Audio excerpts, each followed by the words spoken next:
आप सभी का खैर मकदम है आपके अपने official YouTube channel chalk and duster academy में एक बार फिर से। और आज आप लोगों के सामने मैं हाजिर हूँ एक बहुत ही शानदार और बहुत ही लाजवाब सेशन के साथ। इससे पहले हमने यूपी एलटी ग्रेड जिसकी एग्जाम डेट 25 जनवरी 2026 जो है वो तय है, पहली शिफ्ट में आपका इम्तिहान होना तय पाया गया है।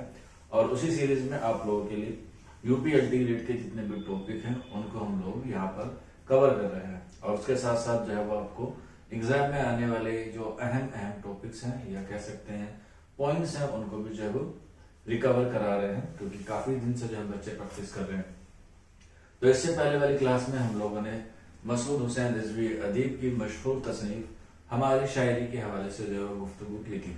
तो उसी सीरीज में आज हमारे पास एक नई तसनीफ है जिसका नाम है शेरुल अजम, और ये जो है वो अल्लामा शबली नोमानी की तसनीफ है। हालांकि कल एक शॉर्ट्स मैंने वीडियो पे अपलोड किया था यूट्यूब पे, उसमें जो उसके ईयर थे वो थोड़े से गलत हो गए थे। उसे आप लोग अगर आपने देखा है तो उसे आप लोग जो है दुरुस्त कर सकते हैं, क्योंकि उसका जो पहला एडिशन है या कह सकते हैं पहली जिल्द है 1908 में शायद हुई और दूसरी जो है वो 1910 में हुई थी जो मैंने बताया। हालांकि और दूसरी जो है वो 1909 में हुई, तीसरी 1910 में और चौथी 1912 में।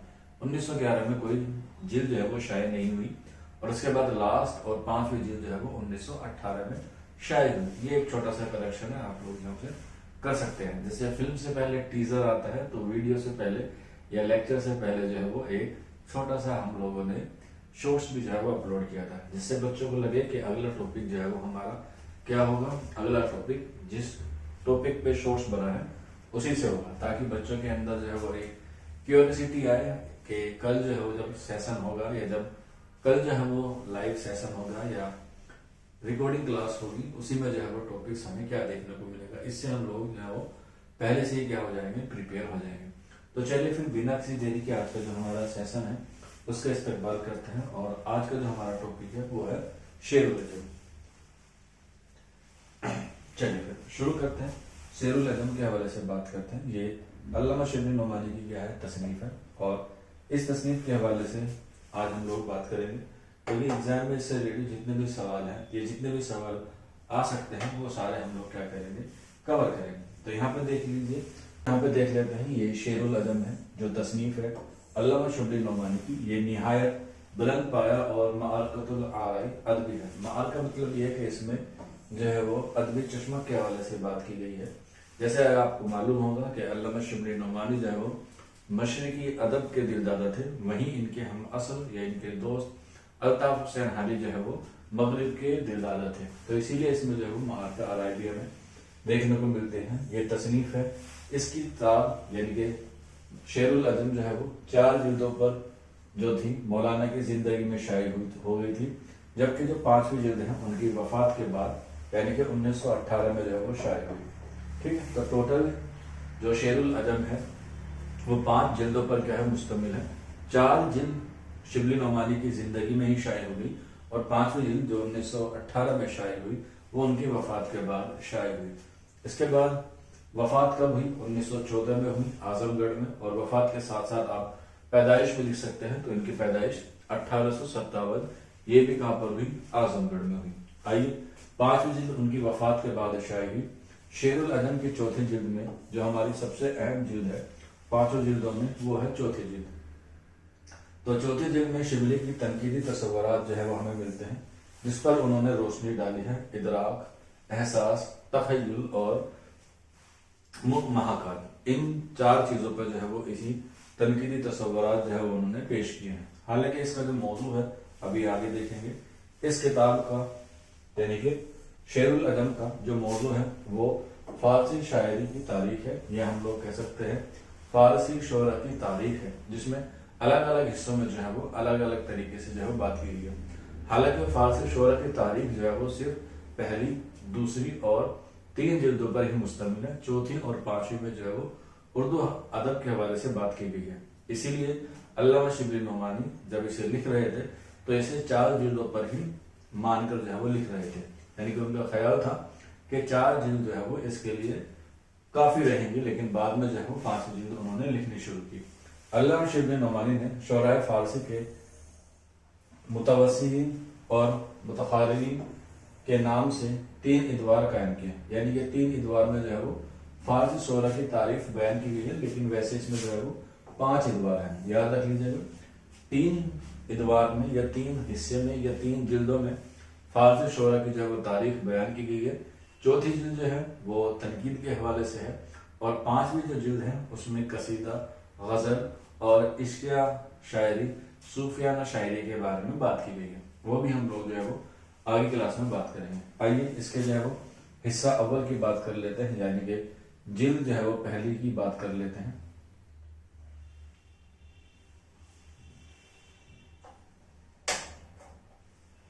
यहाँ पे आप लोग देखेंगे पहला हिस्सा है यह हिस्सा अव्वल, फारसी शोरा की तारीख है। तो फारसी शोरा की तारीख इसमें जो है बयान की गई है, जिसमें शायरी की इब्तिदा यानी कि शुरुआत, अहद व अहद की तरक्कियों और उनकी खुसूसियात और असबाब से मुफस्सिल गुफ्तगू जो है वो की गई है, यानी कि पहली जिल्द में कि फारस में कैसे जो है वो शायरी जो है वो शुरू हुई।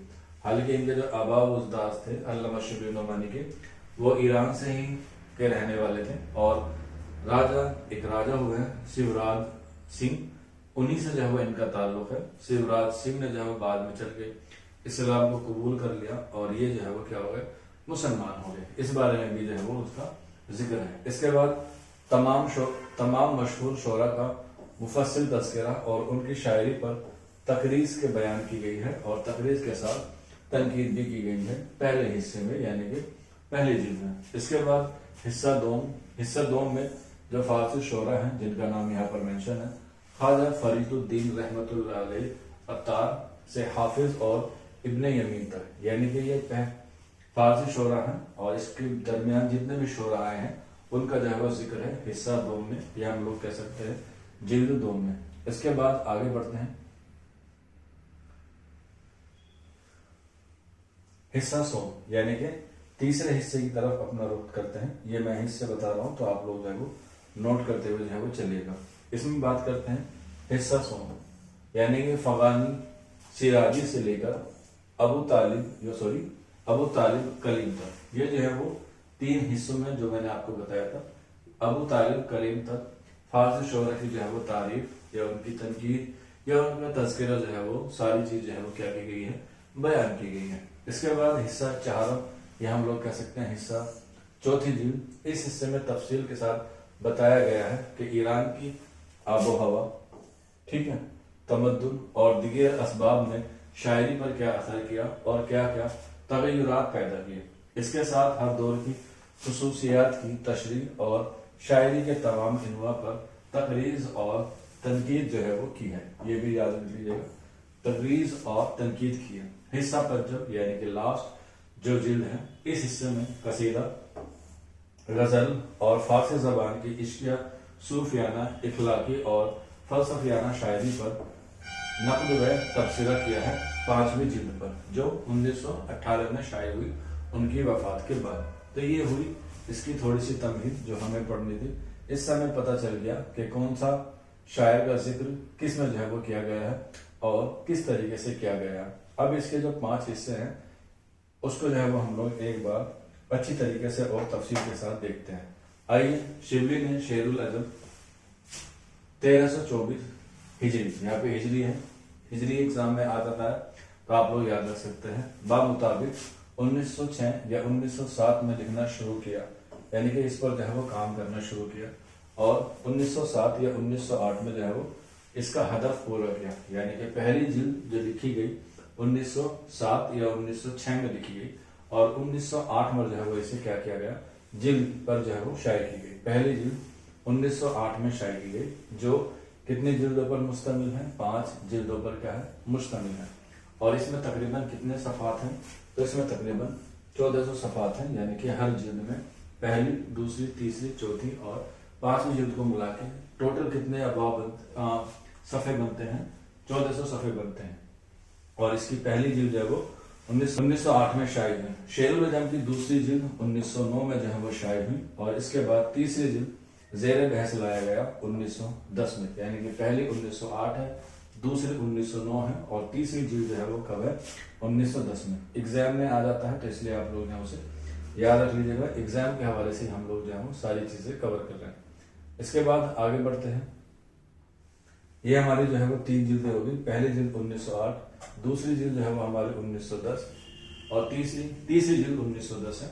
और उसके बाद जो है वो हमारी आती है तीसरी जिल्द के बाद चौथी जिल्द, जो हमारी क्या है एग्जाम के हवाले से मोस्ट इंपोर्टेंट है। तो 1912 में, ठीक है, 1912 में चौथी जिल्द जो है वो हमारे सामने आती है और इस पर जो है वो आगे गुफ्तगू नहीं की गई थी, लेकिन बाद में जो है वो इसे 2 साल में 1914 तक अल्लामा शिबली नोमानी ने लिखा, जिसको बाद में शाये किया गया 1918 में, यानी कि जो 5वीं और आखिरी हिस्सा है वो शाये हुआ 1918 में। तो शिबली नोमानी की वफात के 4 साल बाद, यानी कि 1914 में उनकी वफात हो गई और 1918 में क्या हुआ, उनकी वफात हो गई। और इसमें जो फारसी शायरी की चंद इसनाफ पर जो है वो मुश्तमिल है।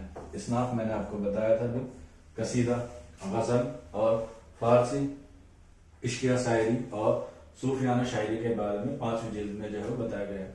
हालांकि हमारे लिए जो क्या है ये इंपॉर्टेंट है चौथी जिल्द, जो 1912 में जो है वो शायद है। ये जो चौथी जिल्द है ये 3 अबवाब पर क्या है मुश्तमिल है, 3 अबवाब पर मुश्तमिल है। और 3 अबवाब पर मुश्तमिल होने के साथ इसका जो पहला बाब है उसमें कितने टॉपिक है या कितना मजमून है, तो 21, सॉरी माफ कीजिएगा, पहले में 20 है, दूसरे में 21 है और तीसरे में जो है वो 24 है। तो इस तरीके से आप लोग देख सकते हैं इसमें 5 और 6, यानी कि इसमें 65 मजमून है, यानी कि 65 मजमून के साथ जो है वो ये चौथी जिल्द है। और इसमें 3 हिस्से हैं। हिस्से अव्वल में 20 हैं, हिस्से 2 जिसे हम लोग 2 कहते हैं उसमें जो है वो तकरीबन 21 मजमून है और हिस्सा 16 यानी कि जो लास्ट वाला है उसमें जो है वो 24 मजमून है। मजमून से मुराद है कि उसमें जो है वो बहस की गई है, जैसे यहाँ पर हमने की गई है कि यहाँ पर जो है वो फारसी शायरी की बहस की गई है, तो इस तरीके से वहाँ पर शायरी की हकीकत, शेर क्या होता है, लफ्ज क्या होता है, वजन क्या होता है, हाल की बातों पर एतराज, सारी चीजें जो है वो इन्हीं बाबों में जो है वो क्या की गई है, बयान की गई है शेरुल अजम की चौथी जिल्द में। और इसे जो है वो शेरुल अजम की सबसे अहम जिल्द जो है वो माना जाता है। और यहीं पर इसके आगे आगे देख लेते हैं शेरुल अजम पर सबसे ज्यादा, क्योंकि जब हम लोग किसी पर तनकीद करते हैं तो जाहिर सी बात है हमारे ऊपर भी कोई ना कोई जो है वो तनकीद करता है। तो इसी में जो है वो शुरुआत में मैंने बताया था हाफिज महमूद शिरानी, मैंने शुरुआत में बताया था कि जैसे अल्ताफ हुसैन हाली पर अल्लामा शिबली नोमानी ने तनकीद की है, ठीक उसी तरीके से या उसी की आसपास के तरीकों से अल्लामा शिबली नोमानी पर किसने तनकीद की है, तो आंसर हो जाएगा हाफिज महमूद शिरानी ने। और इनकी एक किताब है तनकीद शेरुल अजम, मोस्ट इंपोर्टेंट है, अक्सर एग्जाम में आती है। तो शेरुल अजम किसकी तसनीफ है, शेरुल अजम जो है वो अल्लामा शिबली नोमानी की तसनीफ है। शेरुल अजम तनकीद के नाम से आ जाए तब भी आपको आंसर क्या लगाना है, अल्लामा शिबली नोमानी लगाना है। लेकिन अगर आपको पूछा जाए कि शेरुल अजम नज्म किसकी है, तो आप आंसर लगाएंगे अल्लामा इकबाल की है। वहीं पर तनकीद शेरुल अजम, यानी कि तनकीद अगर पहले आ जाता है शेरुल अजम से पहले, तो ये तसनीफ हो जाएगी किसकी, हाफिज महमूद शिरानी की हो जाएगी। तो इस तरीके से आप लोग यहाँ इसे याद रख सकते हैं। बाकी 1-2 कौल मैंने लिख रखा है, ये अल्लामा शिबली नोमानी की हालात जिंदगी में आप लोग पढ़ चुके हैं पहले ही। मजमून तो सब पैदा कर सकते हैं, शायरी का मायार कमाल यही है, मजमून अदा किन लफ्जों में किया गया है और बंदिश कैसी है। ये बात भी जो है वो शेरुल अजम की चौथी जिल्द में है।